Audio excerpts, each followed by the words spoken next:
Je pense qu'au fil des années, les gens ont bien compris que je suis une personne très réservée. Ce n'est pas un trait qui m'est propre de tomber amoureux et de perdre quelqu'un, mais l'année dernière a été difficile pour nous tous. Le mariage de 1992 entre une superstar internationale de la musique et l'un des mannequins les plus renommés au monde semblait être une union de célébrités parfaite pour les tabloïds. Cependant, loin des gros titres scandaleux et des révélations privées, de nombreux journalistes ont prédit que cette relation entre David Bowie et Iman Abdul-Majid allait s'avérer durable et stable. Leur histoire d'amour, bien que discrète, s'est déroulée loin des projecteurs des médias. On pourrait penser qu'une rockstar mariée à un mannequin serait une des plus grandes unions dans le monde du glamour. Aujourd'hui, après plus de 22 ans, cette relation a donné naissance à leur fille unique, Alexandria Zara Jones, qui, à présent adulte, suscite la curiosité de beaucoup. On se demande à quoi elle ressemble aujourd'hui et quel héritage elle porte de ses parents emblématiques. Iman et David Bowie ont vécu une histoire d'amour digne d'un conte de fées.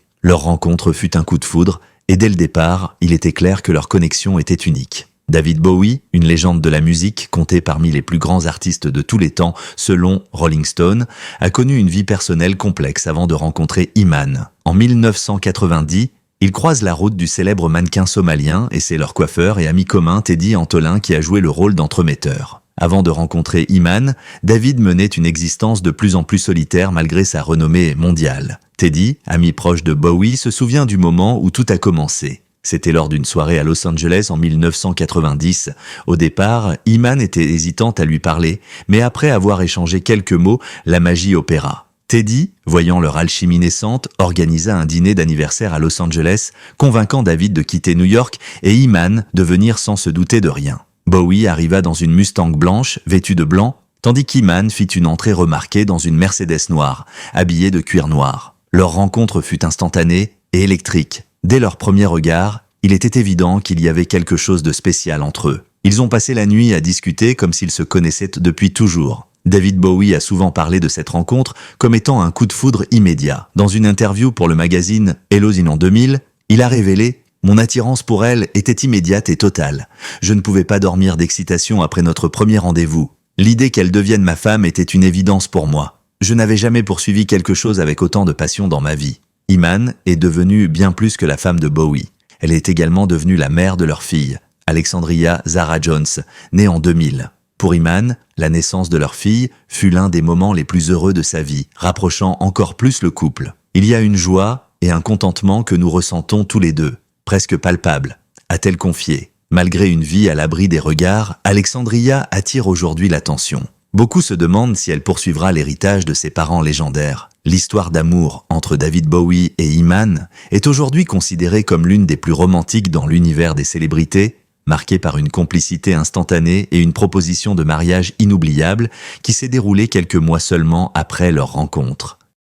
Teddy a raconté qu'Iman avait initialement refusé la première demande en mariage de Bowie. Lorsque Teddy l'a interrogée à ce sujet, elle a expliqué qu'elle n'avait pas encore présenté Bowie à sa famille et qu'elle-même n'avait pas rencontré la mère de David. Pour elle, il ne s'agissait pas seulement de l'épouser lui, mais aussi d'épouser sa famille et sa tribu. Elle voulait d'abord s'assurer que tout le monde serait à l'aise avec cette union. Cependant, Iman n'a pas rejeté Bowie.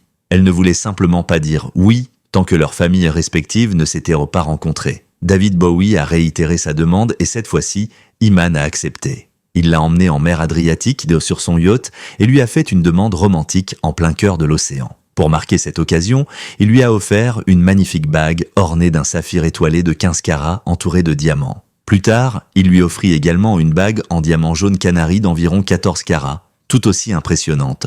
Le saphir avait été choisi ensemble, mais Bowie avait également fait des recherches pour retrouver une autre bague qu'Iman avait repérée des années auparavant dans une vitrine à Florence. Ce geste témoigne de l'amour et de la dévotion qu'il avait pour elle. Dès ce moment, il n'y avait plus de place pour quelqu'un d'autre dans leur vie. Le couple a fait sa première apparition publique ensemble en novembre 1990 lors d'un événement caritatif pour la recherche contre le sida. Pourtant, malgré la notoriété de Bowie, Iman était encore réticente à l'idée de se marier avec une rockstar. En 2004, lors d'une interview avec The Guardian, elle a déclaré qu'elle n'avait jamais voulu s'engager avec quelqu'un comme lui, ajoutant « Je suis tombée amoureuse de David Jones, pas de David Bowie. Bowie est un personnage, un chanteur, un artiste. David Jones est l'homme que j'ai rencontré. » À ce moment-là, Bowie, de son vrai nom, David Robert Jones, et Iman étaient déjà mariés. Bowie avait auparavant été marié à Angie Barnett en 1970, une union qui s'était terminée en 1980. De cette première relation, il a eu un fils, Duncan Jones, né en 1971. De son côté, Iman, né Zahra Muhammad Abdul-Majid en Somalie en 1955, avait déjà été marié 2 fois, d'abord à Hassan entre 1973 et 1998. 1975, puis au basketteur américain Spencer Haywood en 1977. Ensemble, ils ont eu une fille, Zuleka Haywood, née en 1978, mais leur mariage s'est terminé 10 ans plus tard. David Bowie et Iman se sont mariés officiellement lors d'une cérémonie discrète à Lausanne, en Suisse, le 24 avril 1992. Quelques mois plus tard, le 6 juin 1992, ils ont célébré leur mariage avec une grande fête dans une villa toscane en Italie, entourée d'invités prestigieux tels que le créateur de mode Valentino et Yoko Ono, la veuve de John Lennon. Teddy, qui était présent pour coiffer les mariés, se souvient que David était particulièrement heureux ce jour-là, plus rayonnant que jamais. Après un dîner festif, ils ont tous dansé, et le couple semblait vraiment vivre un moment de grâce. La vie d'Alexandria Zahra Jones, leur fille née le 15 août 2000, a été gardée aussi privée que possible. Iman et Bowie ont toujours protégé leur mariage et leur famille des regards indiscrets, refusant de partager des détails intimes avec la presse. Le couple a rarement été photographié ensemble, apparaissant seulement lors d'une séance photo pour Vogue et une interview exclusive pour Zelosia dans leur appartement new-yorkais. Dans une rare interview accordée après la naissance de Lexi, Bowie avait déclaré que l'arrivée de leur fille les avait encore plus rapprochés. Il y a une joie, un contentement presque palpable pour nous deux. Le couple s'est efforcé de tenir leur vie privée loin des feux de la rampe, ne dévoilant que rarement des aspects de leur relation ou de leur vie de famille. Bowie et Iman ont toujours privilégié l'intimité, offrant à leur fille, Lexi, une enfance protégée des projecteurs.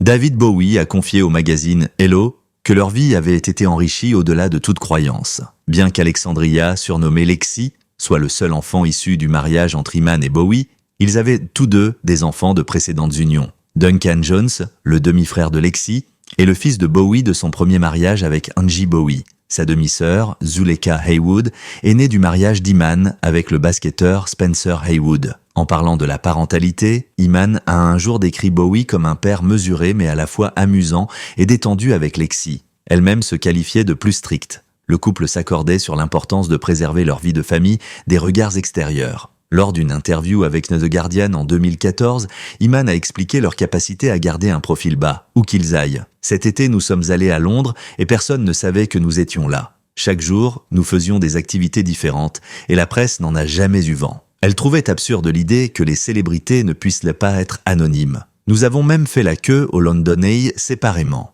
Lexi était avec une amie et un garde du corps, puis nous les avons rejoints dans la cabine. En 2011, alors que Bowie assistait seul à un événement de la Saint-Valentin à New York, Iman avait confié à The Cut qu'il n'avait jamais célébré la Saint-Valentin en public. Nous ne faisions jamais de dîner pour la Saint-Valentin car tout le monde nous aurait regardés. Imaginez moi et David dans un restaurant, tout le monde aurait commencé à murmurer « Est-ce qu'ils se tiennent la main ?» Ils étaient alors mariés depuis 20 ans, une longévité remarquable. Le prénom d'Alexandria avait une signification particulière pour le couple. Né en 2000, alors que Bowie avait 53 ans et Iman 47 ans, leur amour pour elle était indéniable. Bowie avait révélé qu'il pensait déjà à des noms pour ses futurs enfants lors de sa première rencontre avec Iman. Il avait une préférence pour le prénom Alexandre et fut agréablement surpris qu'Iman lui propose Alexandria en référence à la ville gréco-égyptienne. Le deuxième prénom de Lexi, Zahra, est proche du prénom d'Iman et signifie en arabe « lumière intérieure » ou « éclatante ». Bowie et Iman ont toujours tenu à préserver la vie privée de leur fille, bien que des agences de mannequins se soient intéressées à elle dès son adolescence. Iman, qui a eu une carrière illustre en défilant pour Versace, Calvin Klein et Donna Karan, a révélé qu'à l'anniversaire des 18 ans de Lexi, après avoir posté une photo d'elle sur Instagram, elle a été submergée par les appels de designers et d'agences de mannequins. Si elle le veut, nous serions ravis qu'elle soit mannequin pour nous, lui ont-ils dit. Mais Iman leur a répondu fermement « non ». Iman a expliqué que, bien que Lexi ait montré un intérêt pour l'industrie de la mode, elle l'avait encouragée à profiter de sa vie privée tant qu'elle le pouvait. Un jour, tout cela sera public, alors profite de chaque instant de ta vie privée, lui avait-elle conseillé. Lexi, cependant, semble avoir choisi un chemin différent mettant en avant ses talents artistiques. Alexandria Jones, issue d'une famille extrêmement créative, est sans doute destinée à suivre sa propre voie tout en restant fidèle aux conseils de ses parents. Son père, David Bowie, était un musicien de renommée mondiale reconnu non seulement pour son génie musical, mais aussi pour son sens unique de la mode. Sa mère, Iman, a été un mannequin emblématique, défilant pour les plus grandes marques avant de créer sa propre ligne de cosmétiques, Iman Cosmetics, l'une des premières à proposer des produits inclusifs adaptés à toutes les carnations. Leur fille, Alexandria Lexi Jones, a hérité de cette créativité. Elle est une illustratrice et peintre talentueuse, partageant régulièrement son travail sur son compte Instagram public. Lexi a commencé à peindre pendant le confinement de 2020, une passion inspirée par sa mère. David était peintre, ma filleule l'est aussi. Je n'avais jamais touché un pinceau de ma vie, mais j'ai décidé de commencer, confiait Iman à Harper's Bazaar. Les œuvres originales de Lexi, disponibles sur son compte Depop, où elle vend aussi des vêtements recyclés, se caractérisent de par des visages déformés et des proportions abstraites. Lexi a reconnu s'inspirer du style artistique de Tim Burton pour développer sa propre identité créative. Sur Instagram, elle partage régulièrement son processus et sa philosophie artistique, expliquant que la peinture lui permet de canaliser l'énergie négative en quelque chose de positif et libérateur. Mais Lexi n'est pas seulement une artiste visuelle. En décembre 2020, elle a commencé à partager de la poésie sur Instagram, une poésie de forme libre qui explore des thèmes féministes tels que l'autonomie, l'amour et l'intimité. Peu après, en février 2021, elle a révélé un autre talent, la musique. Lexi a publié sa première chanson, accompagnée d'une légende révélant son appréhension. « Je suis terrifiée à l'idée de poster ça. Je ne cesse d'hésiter entre l'adorer et la détester, mais tant pis. » Sa vidéo a recueilli plus de 150 000 vues, attirant l'attention du public, dont celle de son demi-frère Duncan Jones, qui a tweeté avec humour « Je viens de découvrir que ma sœur sait chanter. Alors c'est là que ses gènes sont allés. » Avec le soutien de sa famille et de ses fans, il est probable que Lexi continuera à partager son travail artistique dans les années à venir. Tout comme sa mère, Lexi est une féministe convaincue. Après avoir posté une photo d'elle en maillot de bain sur Instagram, elle a reçu un message vulgaire d'un abonné. En réponse, Lexi a publié une capture d'écran du message accompagnée de la légende « Ça fait du bien d'aimer mon corps après des années de haine et de manque de respect. Aucune honte à aimer mon apparence dans ce maillot de bain de cow-boy. Mais c'est dommage que vous puissiez le transformer en quelque chose de si pervers. » Son art, comme sa poésie, reflète ses valeurs féministes. Ses peintures mettent souvent en scène des femmes semi-nues de toutes formes et tailles, promouvant la positivité corporelle et célébrant la diversité des corps féminins. Iman, qui a toujours défendu l'inclusion, a transmis ses valeurs à Lexi. Bien avant de lancer sa marque de cosmétiques, Iman utilisait sa plateforme de mannequin pour militer en faveur d'une meilleure représentation des femmes de couleur dans l'industrie de la mode. Avec Naomi Campbell et Bethany Hardison, elle a activement fait pression pour que plus de femmes de couleur soient incluses dans les défilés et les campagnes publicitaires, un engagement qu'elle continue de soutenir. Lexi, à son tour, perpétue cet héritage à travers son art et ses convictions. Le travail acharné d'Iman a porté ses fruits, démontrant l'importance de l'activisme et les résultats tangibles qu'il peut apporter. Comme elle l'a exprimé dans une interview avec son porteur, Alexandria Lexi Jones est très proche de son demi-frère Duncan Jones, le fils aîné de David Bowie issu de son précédent mariage avec Angie Bowie. En août 2021, Lexi a partagé une tendre photo sur Instagram avec Duncan soulignant leur relation fraternelle. Duncan, qui est de séparé de sa mère Angie depuis l'âge de 13 ans, avait pris la décision à cet âge de couper les ponts avec elle. Il a réaffirmé dans une interview qu'il n'avait plus aucun contact avec elle en raison de leur relation toxique. Duncan a cependant développé une relation forte avec sa belle-mère, Iman, et sa demi-sœur Lexi, malgré leur différence d'âge de 30 ans. Il a décrit sa relation avec Lexi plus comme celle d'un oncle amusant que d'un frère. En 2020, Duncan a partagé sur Twitter ce qu'il préférait dans le fait d'avoir une demi-sœur, affirmant qu'il adorait l'embarrasser en se présentant à ses amis. Porter a également rapporté que Lexi envisageait de déménager pour être plus proche de son frère. Bien qu'elle aurait perdu son père, David Bowie, en janvier 2016, Lexi garde ses souvenirs vivants. Bowie est décédé à l'âge de 69 ans après une bataille contre un cancer du foie qui avait débuté en 2014. Pendant 18 mois, il a lutté en privé contre la maladie tout en continuant à sortir de la musique, y compris son dernier album, Black Star, qui est sorti 2 jours avant sa mort. Le décès de David Bowie a été une perte immense pour le monde entier, mais pour sa famille, la douleur était d'autant plus personnelle. Iman, sa veuve, a partagé qu'elle ne pouvait plus rester dans leur maison du nord de l'État de New York après la mort de son mari. Plus de 5 ans après, elle et ses enfants continuent de le pleurer. Iman a souvent parlé du fait que le deuil n'a pas de date d'expiration, mais elle trouve du réconfort en revivant leurs souvenirs heureux. Elle a expliqué que, plutôt que de craindre que ses souvenirs la rendent triste, elle les laisse l'apaiser et lui apporter de la joie. La maison familiale dans les Catskills de New York, qu'Iman partageait avec David, a joué un rôle crucial dans son processus de deuil. Ayant perdu son propre père à l'âge de 15 ans, Iman a été profondément marquée par la mort de Bowie en 2016. Chaque année, elle rend hommage à son mari sur les réseaux sociaux. Pour le premier anniversaire de son décès, elle a posté une photo d'elle bébé dans les bras de son père avec la légende « Je pense à toi chaque seconde de chaque jour et tu es tout ce dont j'ai besoin. Je t'aime ». En 2021, Iman a partagé une autre photo d'elle et de David, souriant et visiblement amoureux lors d'une fête d'anniversaire anticipée. Lexi, elle aussi, garde un lien fort avec son père à travers un tatouage qu'elle s'est fait en 2017 en hommage à Bowie, commémorant l'anniversaire de sa mort. Le décès de David Bowie, survenu seulement 2 jours après la sortie de son dernier album Black Star, a marqué la fin d'une carrière légendaire. Jusqu'à la fin, le musicien a travaillé sur son art, notamment sur une pièce off-Broadway intitulée Lazarus, tout en combattant son cancer. L'annonce de sa mort sur sa page Facebook a suscité une vague d'émotions à travers le monde. De nombreux musiciens et célébrités ont partagé leur chagrin sur les réseaux sociaux, se remémorant l'impact durable que Bowie avait eu sur leur propre travail. Lexi s'est fait tatouer un croissant de lune avec l'inscription Papa XX à l'intérieur ainsi que les dates 1947 à 2016 en dessous, en hommage à son père David Bowie. De son côté, Iman a choisi de se faire tatouer un couteau Bowie avec David gravé sur le manche comme symbole de son amour pour son défunt mari. Iman a légendé la photo de son tatouage sur Instagram avec un message poignant « Tu feras toujours partie de nous ». En plus de cet hommage à son père, Lexi s'est aussi fait tatouer un lion sur l'épaule, accompagné d'une inscription en arabe que les abonnés de sa publication Instagram ont rapidement identifié comme étant la transcription de leurs prénoms, Lexi et Iman, en hommage à leurs racines culturelles. Iman et David apprécièrent les choses simples de la vie quotidienne, notamment à New York, où ils avaient une routine familiale bien ancrée. Dans une interview avec Harper's Bazaar en 2010, Iman confiait que leur vie était celle de nombreux parents avec un enfant en bas âge, lever tôt pour emmener Lexi à l'école, l'accompagner à ses cours de football et de musique. « Je me suis promis, en me mariant, de cuisiner tous les soirs. Je trouve cela très thérapeutique », a-t-elle révélé.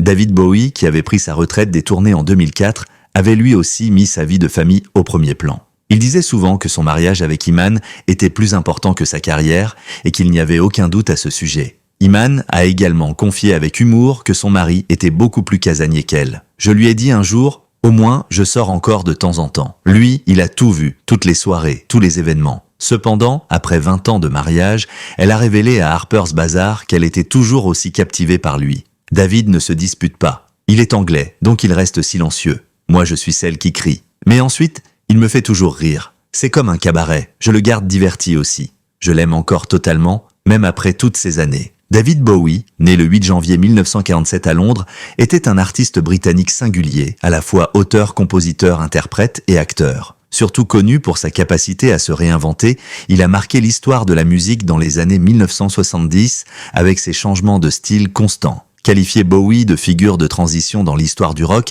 n'est pas un jugement, mais une description de son rôle. Chaque niche qu'il a explorée l'a amené à repousser les limites de l'art et de la musique. Il était à l'aise nulle part ailleurs que dans l'innovation permanente.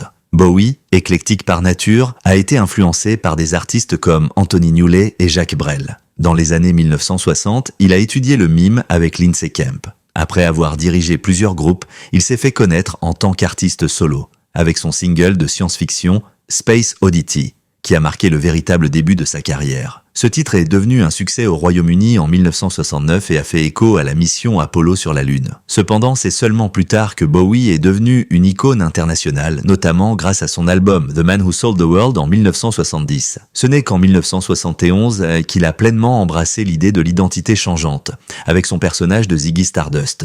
Les années 1970 ont été la décennie emblématique de Bowie, où il a créé des œuvres marquantes, mélangeant le rock, l'art et l'expérimentation. L'un de ses albums les plus iconiques, The Rise and Fall of Ziggy Stardust and the Spiders from Mars, de 1972, reste un classique. Bowie a ensuite poursuivi avec d'autres albums révolutionnaires tels que Diamond Dog 1974 et Young American 1975. Pionnier dans l'affirmation de sa bisexualité, Bowie a transformé cette décision personnelle en un choix de carrière audacieux, devenant l'une des premières figures du rock à assumer publiquement sa sexualité. Cependant, cette décision eut un impact personnel, comme il le confiait dans des interviews, notamment en 1977, lorsqu'il discutait des défis liés à sa vie publique et privée. En 1976, David Bowie s'installe à Berlin pour amorcer un tournant décisif dans sa carrière musicale. Avec l'aide de Brian Eno, il entreprend la création d'une trilogie d'albums avant-gardistes, marquant la fin de son impact massif sur le grand public. C'est avec la collaboration de musiciens tels que Mick Ronson, Carlos Alomar et le producteur de funk Nile Rodgers qu'il crée Low, 1977, suivi de Heroes la même année et Lodger en 1969. Ces albums se révèlent être parmi ses œuvres les plus influentes, posant les bases de ce qui deviendra plus tard le rock techno. Bowie revient sous les feux de la rampe en 1983 avec Let's Dance, un album produit à nouveau par Nile Rodgers. Ce retour fracassant dans les charts lui permet de séduire une nouvelle génération d'auditeurs avec des ventes records grâce au talent de Rodgers. Toutefois, au fil des années 1920, malgré le succès commercial de Let's Dance, la carrière musicale de Bowie perd peu à peu de sa profondeur artistique. Même l'album Scary Monster, 1980, acclamé par la critique, ne parvient pas à compenser la banalisation progressive de sa musique. En parallèle, Bowie tente sa chance au cinéma. Après son rôle mémorable dans L'homme qui venait d'ailleurs, 1976, de Nicolas Roeg, sa carrière d'acteur peine à décoller. Ses albums suivants oscillent entre des choix commerciaux et des tentatives artistiques sans jamais atteindre l'impact de ses chefs-d'œuvre des années 70. À la fin des années 99, l'innovation la plus notable de Bowie n'est pas musicale mais financière. En 1997, il crée des obligations adossées aux redevances de son catalogue musical, lui rapportant 55 millions de dollars. Ces Bowie Bonds lui permettent de récupérer les droits sur son œuvre en 2007. Les années 70 restent cependant l'apogée de sa créativité, notamment avec ses contributions en tant que producteur pour des artistes tels que Mott the Hoople, Lou Reed et Iggy Pop. Ces collaborations restent des jalons incontournables de cette époque, marqués par l'influence de Bowie. Il sera d'ailleurs intronisé au Rock and Roll Hall of Fame en 1996. Même au début du XXIe siècle, Bowie continue d'enregistrer. Bien que sa production ralentisse, après la sortie de l'album Reality en 2003, laissant croire à une possible retraite. Cependant, en 2013, Bowie surprend tout le monde avec son retour inattendu grâce à l'album The Next Day, une collection de morceaux rock incisifs et assurés. En 2016, il publie Black Star, un album imprégné de jazz expérimental 2 jours avant sa mort tragique des suites d'un cancer. Durant ces dernières années, Bowie coécrit également la comédie musicale Lazarus, inspirée de son rôle dans L'homme qui venait d'ailleurs, qui fut joué pour la première fois en 2015. Sur le plan personnel, sa rencontre avec Iman, célèbre mannequin somalien, marque un tournant dans sa vie. Iman, née Zahra Mohamed Abdul Majid en Somalie, est découverte par le photographe Peter Beard à l'université de Nairobi. Elle devient rapidement une icône des podiums, travaillant avec des créateurs légendaires tels qu'Yves Saint Laurent, qui lui dédiera d'ailleurs sa collection African Queen. Iman, en plus d'être une figure incontournable de la mode, est également une militante engagée. Elle met fin à sa collaboration avec De Beers pour dénoncer l'impact de l'industrie du diamant en Afrique australe et milite pour la visibilité des femmes noires dans le mannequinat. En 1994, elle lance sa propre ligne de cosmétiques, ciblant les femmes de couleur, notamment les femmes hispaniques, asiatiques et amérindiennes. Son entreprise s'étend par la suite aux accessoires et à la décoration intérieure. En 2010, Iman reçoit le prix de l'icône de la mode du Council of Fashion Designers of America. La sobriété de Bowie, qui coïncide avec sa rencontre avec Iman, symbolise son désir de se réinventer, non seulement en tant qu'artiste, mais aussi en tant qu'homme. Il confie que son envie de la séduire l'a poussé à mener une vie plus saine et équilibrée. Ensemble, ils forment un couple emblématique, alliant créativité, amour et engagement. Merci d'avoir suivi cette rétrospective sur l'incroyable vie et carrière de David Bowie. N'hésitez pas à regarder d'autres vidéos en cliquant sur le lien qui apparaît à l'écran dès maintenant. À très bientôt.